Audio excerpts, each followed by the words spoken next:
Surat Rasul Paulus kepada orang Roma, Roma pasal 1. Salam dari Paulus, yang diasingkan bagi Injil Allah. Ayat 1, dari Paulus, seorang hamba Yesus Kristus, yang dipanggil menjadi seorang rasul, yang diasingkan untuk Injil Allah. Yang sebelumnya sudah dijanjikannya melalui nabi-nabinya, di dalam tulisan-tulisan yang kudus. Tentang putranya, yang menurut daging telah lahir dari benih Daud. Dan dinyatakan sebagai putra Allah dengan kuasa, sesuai dengan roh kekudusan oleh sebab kebangkitannya dari antara orang mati, yaitu Yesus Kristus Tuhan kita. Dari Dia, kami sudah menerima anugerah dan jabatan rasul, untuk membawa segala bangsa kafir kepada ketaatan iman karena namanya. Di antara mereka, kamu juga adalah orang-orang yang dipanggil menjadi milik Yesus Kristus. Kepada semua orang yang ada di Roma, yang dikasihi Allah, yang dipanggil menjadi orang-orang kudus, anugerah bagimu dan sejahtera dari Allah, Bapa kita, dan dari Tuhan Yesus Kristus. Paulus ingin bersekutu dan membagi-bagikan karunia rohani. Ayat 8, pertama-tama, saya bersyukur kepada Allah saya melalui Yesus Kristus, karena kamu sekalian, sebab imanmu dibicarakan di seluruh dunia. Karena Allah yang saya layani dengan roh saya, di dalam Injil Putranya, adalah saksi saya, bagaimana tanpa henti-hentinya saya selalu menyebut kamu di dalam doa-doa saya.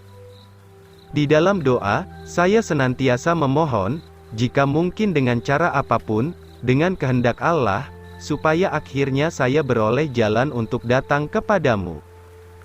Sebab saya rindu melihat kamu, supaya saya dapat membagi-bagikan kepadamu beberapa karunia rohani, sehingga kamu dapat diteguhkan. Yaitu, supaya saya dapat terhibur bersama-sama dengan kamu, oleh iman kita bersama-sama, baik imanmu maupun iman saya. Saudara-saudara saya tidak ingin kamu mengetahui, bahwa sudah banyak kali saya bermaksud datang kepadamu, tetapi terhalang sampai sekarang, supaya saya beroleh beberapa buah di antara kamu juga, sama seperti di antara bangsa-bangsa kafir lainnya. Saya berutang baik kepada orang Yunani maupun kepada bangsa yang lain, baik kepada orang bijak maupun yang bodoh. Jadi, seberapa banyak tergantung dari saya siap memberitakan Injil kepada kamu juga yang ada di Roma. Hidup benar dengan iman.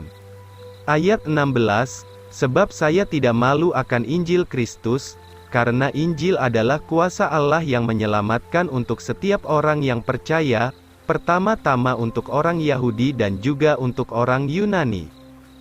Sebab di dalamnya, kebenaran Allah dinyatakan dari iman kepada iman, seperti yang tertulis, orang benar akan hidup oleh iman.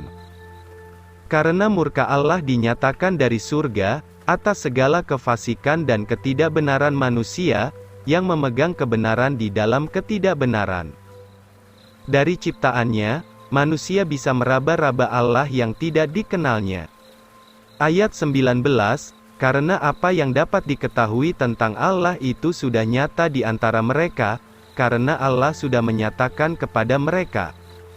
Sebab sejak penciptaan dunia, hal-hal yang tidak kelihatan dari Allah, yaitu kuasanya yang kekal dan keilahiannya, dapat dilihat jelas, dapat dimengerti melalui apa yang sudah dijadikan, sehingga mereka tidak dapat berdalih.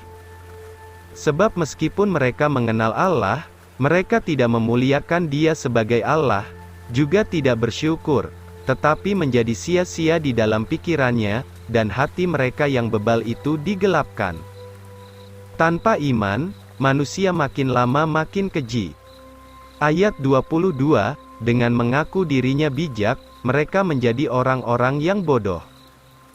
Dan menukarkan kemuliaan Allah yang tidak dapat rusak, dengan gambar yang dibuat serupa dengan manusia yang dapat rusak, dan burung-burung dan binatang-binatang berkaki empat, dan binatang-binatang yang melata.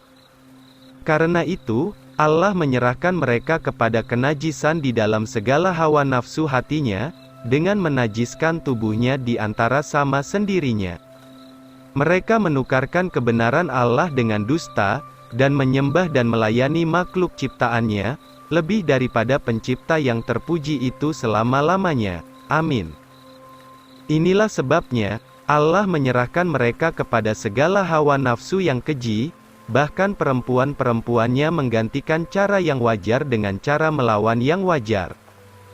Dan demikian pula laki-laki, telah meninggalkan cara-cara yang wajar dengan perempuan, menyala-nyala di dalam birahinya, seorang kepada yang lain, laki-laki dengan laki-laki, mengerjakan perkara-perkara yang memalukan, dan menerima pembalasan yang setimpal di dalam dirinya sendiri karena kesesatan mereka. Dosa dan kejahatan manusia menarik murka Allah. Ayat 28, dan karena mereka tidak mau mengingat Allah dalam pengetahuannya, Allah menyerahkan mereka kepada pikiran-pikiran yang keji, untuk melakukan hal-hal yang tidak patut.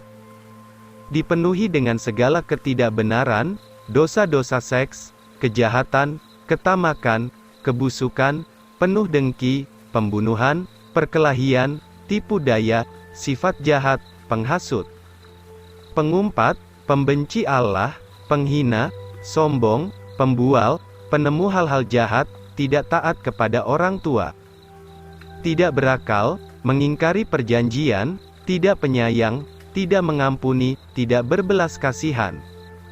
Yang meskipun sudah mengetahui penghakiman Allah yang adil, bahwa orang yang melakukan hal-hal sedemikian patut mati, bukan saja melakukan hal-hal itu, tetapi juga senang akan orang yang berbuat sedemikian itu.